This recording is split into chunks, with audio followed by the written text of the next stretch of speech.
Vamos lá, pessoal, continuando a impugnação ao cumprimento de sentença, no rol do 525, existe uma especificidade em que o requerido, o executado, ele pode alegar a inexigibilidade da obrigação, porque aquele título não é mais exigível. E o CPC trouxe expressamente quando essa hipótese pode ocorrer.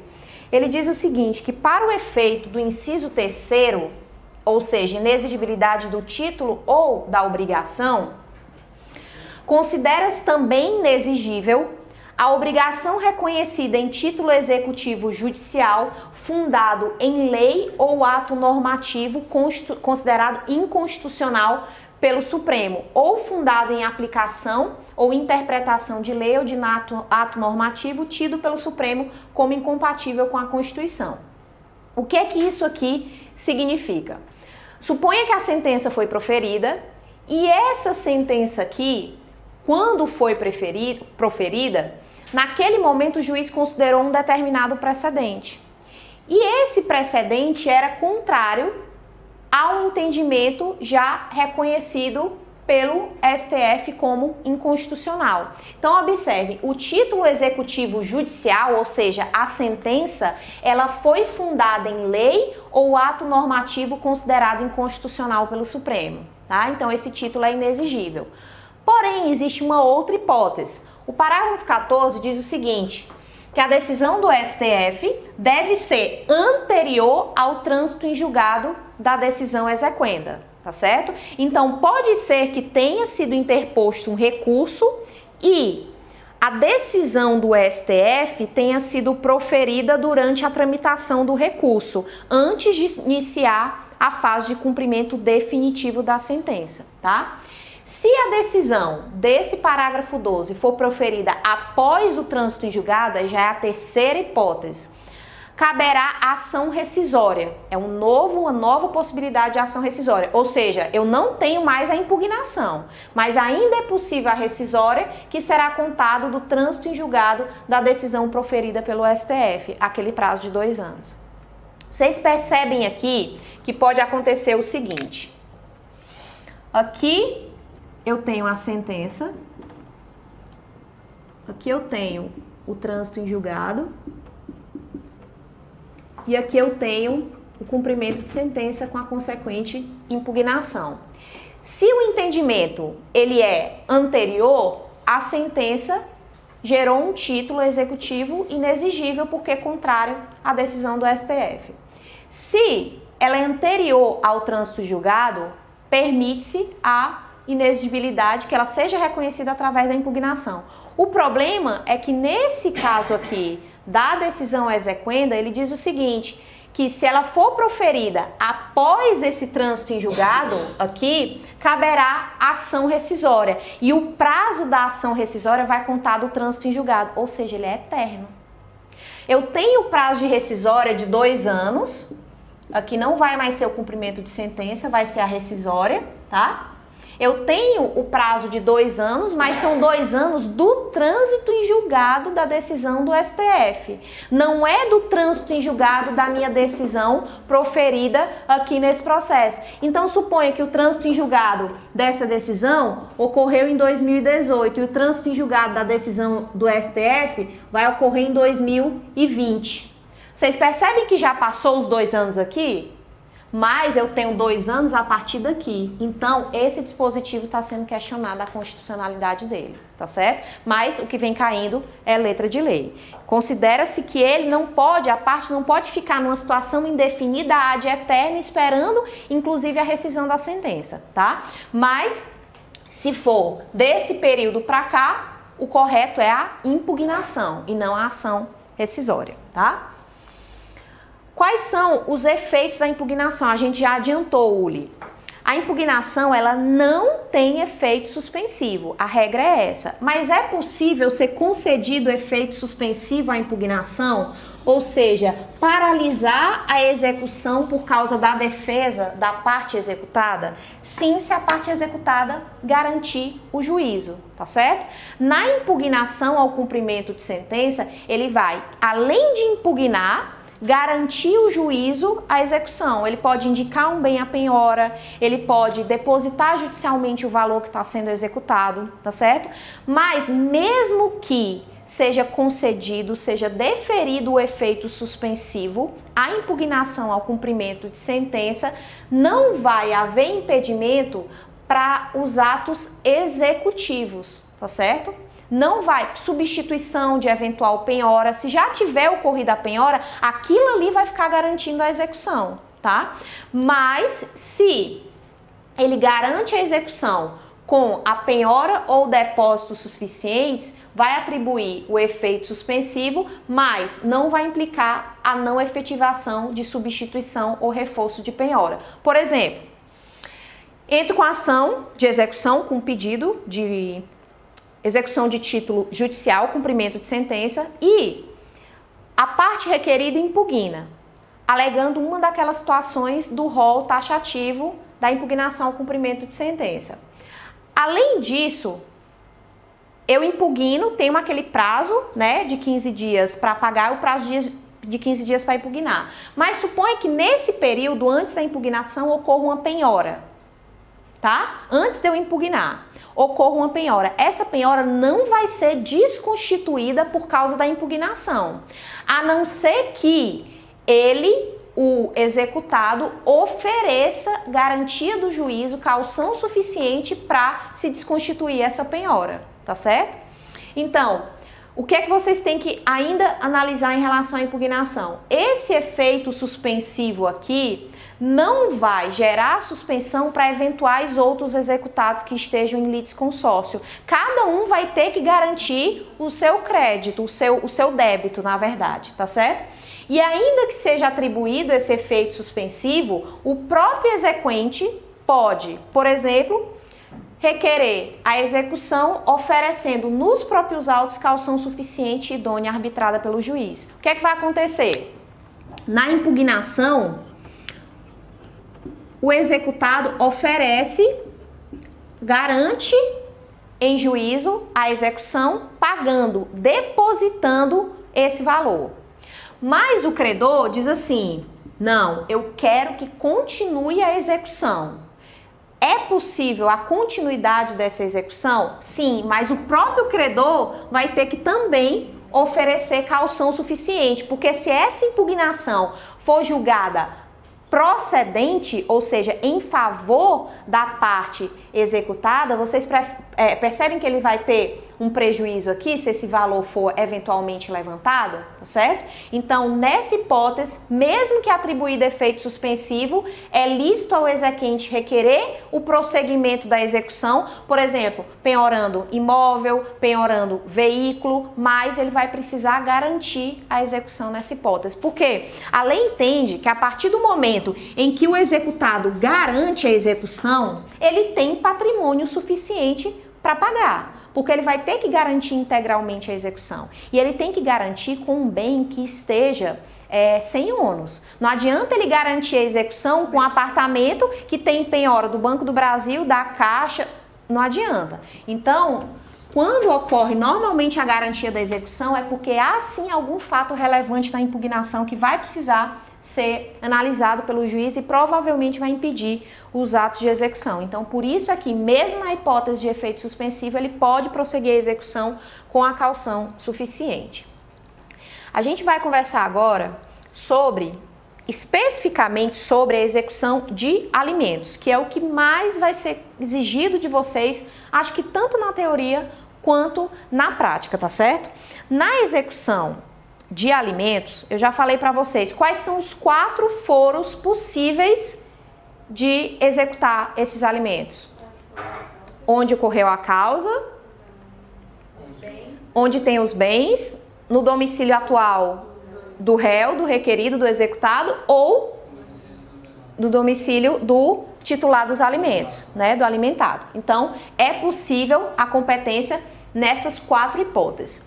O prazo para pagamento da execução de alimentos vai depender muito se a gente vai pelo rito da prisão ou pelo rito da penhora. Dá para acumular os dois ritos? A gente conversou isso, acho que extraoficialmente, na primeira aula. É possível sim a acumulação dos dois ritos. Eu posso executar as 3 últimas parcelas e as que vencerem no curso do processo com base no rito da prisão civil e as pretéritas, as antigas, com base no rito da penhora. O que vai acontecer? Vão gerar 2 mandados aqui, um para pagamento em 3 dias sob pena de prisão e um para pagamento em 15 dias sob pena de penhora. Compreenderam?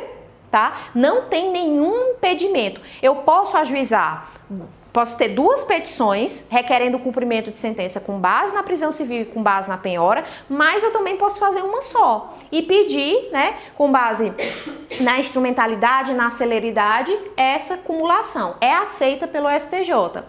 Eu vi muito isso sendo aplicado pela Defensoria Pública lá de Xinguara, através do Dr. Bruno, um defensor público de lá, que nem tá mais lá, tá em Parauapeba, salvo engano. Ele pedia muito isso porque não valia a pena entrar com 2 procedimentos, até porque entrando com 2 procedimentos poderia acontecer de eles vão ser distribuídos, claro, para um mesmo juízo, mas eles não vão tramitar necessariamente em conjunto. Porque o juiz que vai decidir se vai apensar ou não, mas às vezes não ocorria o apensamento. Então, tramitava-se de forma mais célere a prisão e tramitava de forma menos célere a penhora. Às vezes se penhorava e prendia, às vezes não prendia e se penhorava. Então, é melhor, é mais efetivo fazer em conjunto. O juiz vai separar e vai expedir um mandado para pagar sob pena de penhora e um mandado para pagar sob pena de prisão. A prisão civil, de acordo com o CPC, ele trouxe até regras mais específicas se comparado ao CPC anterior. Mas existem algumas coisas aqui muito de deve ser do que o que é. Por exemplo, a prisão ela deve ser cumprida em regime fechado, devendo o preso ficar separado dos presos comuns. Na nossa realidade, isso é possível? Não. É muito raro. Muito raro de acontecer. Primeiro porque não há nem a separação, aquela triagem, né, que determina a LEP, não existe, é todo mundo misturado, o que se separa são os que são chamados, né, de expurgados em alguns presídios, porque são crimes sexuais ou envolvendo mãe, filhos, que a maioria dos presos repudiam, né? Então, normalmente eles separam só crimes sexuais e deixam o restante homicídio, tráfico, roubo, furto, todo mundo misturado. Vocês acham que vai existir possibilidade física de um presídio ter uma cela específica, um local específico para o devedor de alimentos? Não. Então, na prática, o que é que acontece muito?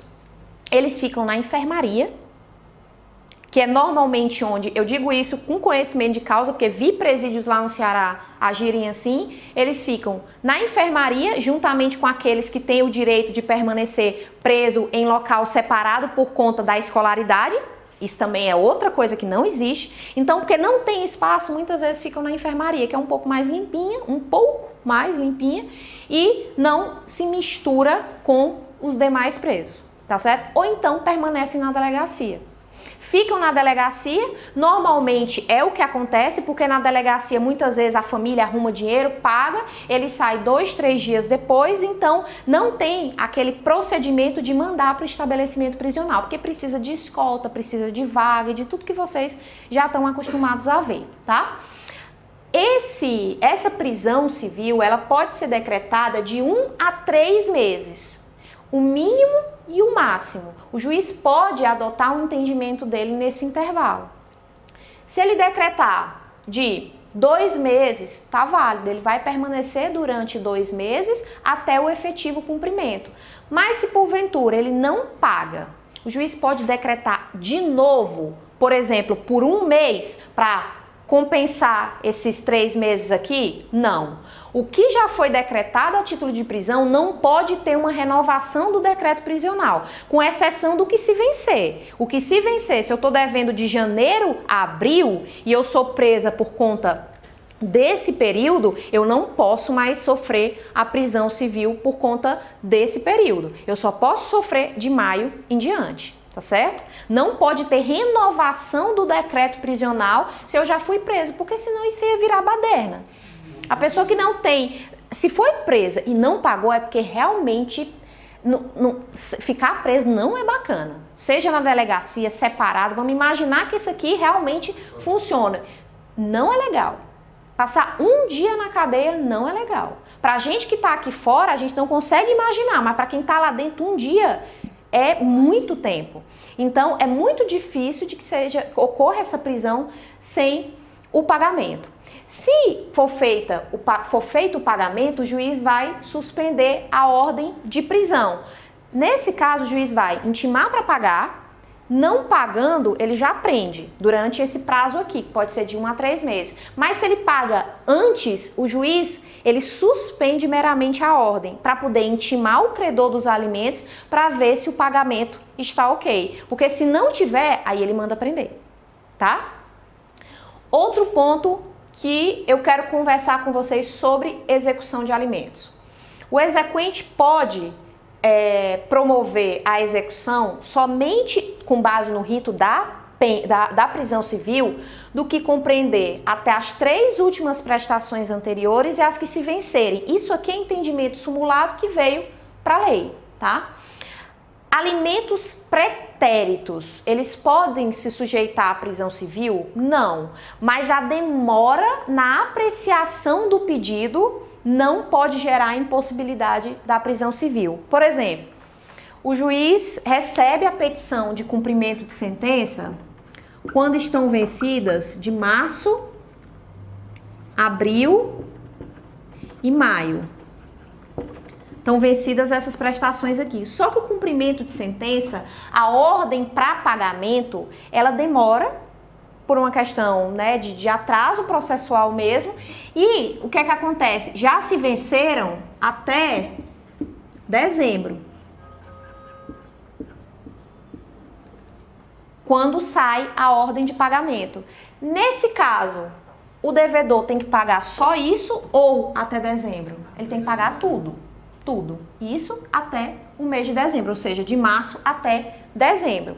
Por isso que não é razoável demora no cumprimento de sentença, especialmente no caso de prisão civil, porque, segundo a lei, ele tem que pagar as que se venceram 3 meses antes do ajuizamento da ação e as vincendas, as que se vencerem no curso do processo. Cabe a alegação de adimplemento substancial na execução de alimentos? Vocês sabem o que é adimplemento substancial? Muito se discutiu na questão da busca e apreensão, que não cabe, segundo o novo entendimento do STJ, que não cabe. Mas acontecia o seguinte, a pessoa financiou um veículo em 60 prestações, pagou 55, está devendo 5 prestações. E o banco ajuiza a ação de busca e apreensão e consegue apreender esse veículo. E aí a parte vinha alegando o quê? Que houve o adimplemento substancial. Não é razoável apreender o meu veículo se eu estou devendo apenas 5 parcelas. Num primeiro momento aceitou-se essa teoria, mas depois o STJ rechaçou e entendeu que o decreto que trata da busca e apreensão não permite essa possibilidade. Em relação à execução de alimentos, imaginem que, nesse caso que eu exemplifiquei, ele estava devendo de março até dezembro, mas comprovou que pagou até maio. Ele fez o adimplemento de parte das parcelas, ou até outubro, tá? Nessa hipótese, é cabível o adimplemento substancial? Na segunda fase, vocês vão falar que sim, se vocês estiverem assistindo a favor do réu, né? Mas prevalece hoje que não cabe. Porque se faz uma ponderação em relação à necessidade dos alimentos, que está atrelada ao direito à vida, à dignidade e à liberdade, tá? Então, hoje prevalece que não, mas a doutrina sempre há doutrina considerando que a prisão, ela é a última ratio, ela sempre vai ser a medida excepcional. Mas pode acontecer muito, e acontece, de o assistido de vocês que recebeu a intimação para pagar sob pena de prisão, ele falar, doutor, eu não tenho dinheiro, eu estou desempregado, eu não pago mais a pensão dos meus outros filhos, eu não tenho condições. Essa ordem de prisão, ela pode não ser executada se for comprovada, segundo o Código, a impossibilidade absoluta de pagar. Se realmente não há condições e há provas de que não existem essas condições, é possível sim afastar o decreto prisional, segundo a redação expressa no Código. Esse rito é muito mais utilizado do que o rito da penhora. Porque quando você constrange, né, o devedor através da Constituição da Liberdade, é muito mais fácil ele pagar. Então, sempre a opção, quando há alimentos vencidos recentemente, é a opção pela prisão civil. Porque quando se sabe, paga. Tanto que muita gente diz que é a única prisão que funciona no Brasil, né? E realmente, quando a pessoa é presa e não paga, é porque não tem condições. Ou então já está acostumado a ficar preso. É muito raro uma pessoa que é presa por conta de dívida de alimentos e não paga no decorrer do processo. Outro ponto que eu quero conversar com vocês. É possível a prisão por conta de alimentos, em razão de alimentos, aqueles chamados alimentos transitórios entre os cônjuges?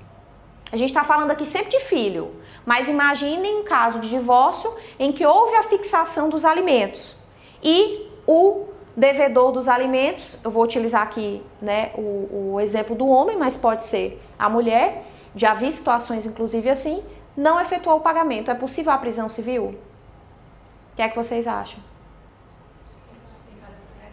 O Código, ele não diz, né, ele não restringe falando que os alimentos são decorrentes da filiação.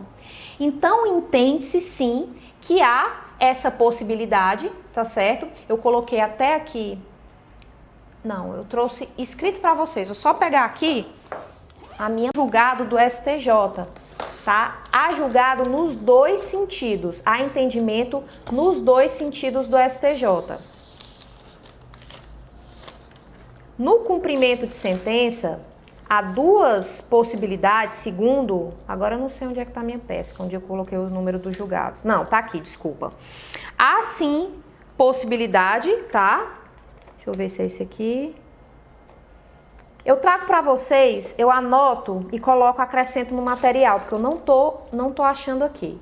Mas é possível sim, segundo uma turma do STJ e segundo outra turma do STJ, não há essa possibilidade. A Nancy Andrighi tem um questionamento sobre isso, porque ela diz que esses alimentos entre cônjuges, eles são excepcionais, vocês devem já ter ouvido falar sobre isso, que normalmente eles são considerados transitórios, justamente porque os cônjuges, eles têm ainda condições, os ex-cônjuges, de trabalhar, de laborar. Então, por isso, eles são fixados de forma excepcional e não admitiriam a prisão civil. Mas existe divergência entre as turmas do STJ. Eu não estou achando aqui, mas passo também para o pessoal de casa. Vocês me lembram que na segunda-feira eu trago novamente esse julgado, tá? Então, é possível, segundo parte da doutrina e da jurisprudência, a prisão civil, no caso tanto do devedor de alimentos entre ex-cônjuges, quanto no caso de prisão por ato ilícito. Lembra do caso que eu expliquei para vocês do acidente, em que houve o pensionamento, a fixação dos alimentos? Como a lei não restringe a prisão, também seria possível, mas é entendimento não pacificado, tá? Nessas duas hipóteses, especialmente em relação aos cônjuges, não há entendimento pacificado. São duas turmas que divergem e aí segunda, eu trago os julgados para vocês. Além disso, tá aqui, ó, eu até coloquei aqui eu não coloquei o julgado, mas trago cabimento para os alimentos devidos a ex-cônjuge e alimentos decorrentes de ato ilícito, tá? Tem essa divergência. Em relação ao ato ilícito, existe um dispositivo específico no CPC que diz o seguinte, que por ato ilícito, a prestação de alimentos caberá ao executado e, a requerimento do exequente, ele pode constituir capital. Acontece normalmente no pensionamento. Às vezes se fixa o pensionamento até a parte atingir a maioridade, por exemplo, ou até ter condições de realmente custear as despesas, ou até a expectativa de vida. Vocês já devem ter visto isso. Às vezes o pensionamento de uma pessoa que fica totalmente incapacitada em relação a um acidente, né?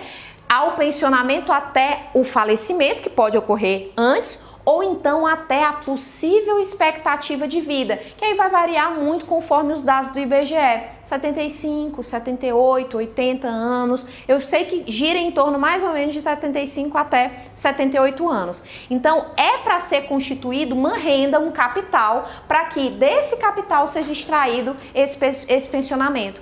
É por conta desse dispositivo que essa outra parte da doutrina diz que não há razoabilidade na prisão. Porque para que eu vou prender se um dispositivo diz que a renda desse capital tem que me assegurar a manutenção desses alimentos decorrentes de ato ilícito? Então, é um pouco mais consolidado esse entendimento em relação ao ato ilícito, aos alimentos decorrentes de ato ilícito. Mas, mais uma vez, em relação aos cônjuges, tem essa divergência entre as turmas. A possibilidade de adimplemento substancial, já falei para vocês que prevalece que não. A renovação do decreto prisional também não é possível ser relacionada ao mesmo período em que houve a prisão. E o débito que autoriza a prisão, que foi aquela súmula transformada naquele dispositivo expresso, é a súmula 309 do STJ. Além desses dispositivos em relação ao cumprimento de sentença, existe o cumprimento de obrigação de fazer e de não fazer, que é normalmente aqueles cumprimentos em que o juiz fixa as astrentes. Lembram disso? O juiz determina o cumprimento da obrigação sob pena de realização de imputação de multa. Normalmente essa multa é diária, né? Então, por exemplo, foi fixado na sentença que a ULI tem que me entregar um determinado objeto, o bem da vida que era objeto daquele processo, no prazo de 15 dias. O juiz pode, mesmo sem o requerimento da parte, intimar o devedor a entregar esse objeto sob pena de multa de R$500 por dia, limitada até o valor de R$50 mil, por exemplo. Essa multa, as astrentes, segundo o entendimento da jurisprudência, elas podem inclusive superar o valor da obrigação. Se eu tenho um valor de obrigação de 50 mil e a multa já está em 200, em tese não há prejuízo em executar a multa e a obrigação principal, tá? Mas vocês já devem ter visto que os tribunais normalmente fazem reduzir a multa. Isso é um incentivo à inadimplência. Porque acontece muito, e eu vi muito isso acontecer em concessionária de energia elétrica. Se determinava em sede de tutela de urgência que ela religasse o fornecimento, né, de energia elétrica e também não suspendesse até o julgamento, né, final que se decidiu em que houve ou não o gato, né? Então, até a sentença, eles não poderiam suspender o fornecimento de energia. Em sede de tutela de urgência foi proferida essa decisão. Sob pena de multa, por exemplo, de R$500. Só que além de não religar, eles também não informavam em juízo, não traziam qualquer documentação dizendo que a dívida era nova, não era aquela do processo, era já uma outra, e permaneciam, a pessoa às vezes permanecia sem energia elétrica o processo inteiro. Aí vocês imaginam, a pessoa já teve um constrangimento, já está questionando aquele débito, já está pedindo dano moral por causa do corte, ela vai ter que entrar com um novo processo por causa do novo corte? Não seria razoável, tá? Então, nesses casos, há a possibilidade tanto de ser ajuizada uma ação por danos morais autônoma, um novo processo em razão do descumprimento da ordem judicial, além da execução das astrentes. Isso é entendimento do STJ. Ou seja, além de executar aquela multa que, por exemplo, está em 50 mil, eu também posso entrar com uma ação nova de indenização por danos morais em razão do descumprimento judicial, porque aquele descumprimento me gerou uma nova ofensa ao meu direito de ter a minha energia elétrica, ao direito de fazer minha alimentação, porque hoje em dia tudo depende de energia, tá certo? Eu tô falando aqui de tutela de urgência, mas pode sim ocorrer dessa tutela de urgência ser confirmada na sentença. E se confirmada na sentença, ela vai virar uma execução ou definitiva ou uma execução provisória. Provisória se tiver um recurso pendente e um recurso com efeito suspensivo, né? Definitiva se for o caso que a gente está tratando. Então, nessas situações, é possível o juiz fixar as astrentes e prevalece que elas podem ser, inclusive, superior ao valor da obrigação. Mas o que ocorre na prática é o tribunal reduzir. Reduzir, inclusive, de ofício, considerando que a multa está muito alta, tá? Já vi isso acontecer bastante. O CPC, quando ele fala das astrentes, ele diz que o juiz pode alterar a multa se ela ficar muito desproporcional e pode alterar a multa, as prestações vincendas. Pela letra da lei, o juiz nem poderia alterar o que está vencido. Mas hoje o que vem prevalecendo na jurisprudência é que se houver 50 mil de multa vencida e o juiz entender que não é razoável, ele reduzir para 10, pode. Tá? É o entendimento da jurisprudência, notadamente do STJ. Então é possível sim. Da mesma forma da obrigação de não fazer, também é possível a fixação de multa. Se o juiz na sentença determina que a ULI não pode construir naquele determinado local e a ULI constrói, ela está descumprindo a decisão judicial. E enquanto ela não derrubar aquela construção, vai incidir a multa. Mas suponha que aquela obrigação não mais interesse ao credor e não seja mais útil ao processo. O que é que vai acontecer? A conversão da obrigação de fazer ou de não fazer em perdas e danos. E aí eu volto para o procedimento de obrigação de pagar quantia certa, oportunizando o credor, o devedor, perdoe-me, de pagar e não mais de cumprir ou deixar de fazer aquela obrigação. Então ainda há essa possibilidade. E aí eu vou para o rito da penhora e tudo mais, tá certo? Então observe, as regras gerais são aplicáveis a todas as espécies de execução de título judicial, tá certo? E eu não trouxe especificamente de obrigação de fazer ou de não fazer, porque a especificidade que vocês vão encontrar é em relação à multa. A multa é aplicável à obrigação de pagar, por exemplo, o juiz determina que se pague em 15 dias, sob pena de penhora e multa de R$500 por dia. Prevalece que não.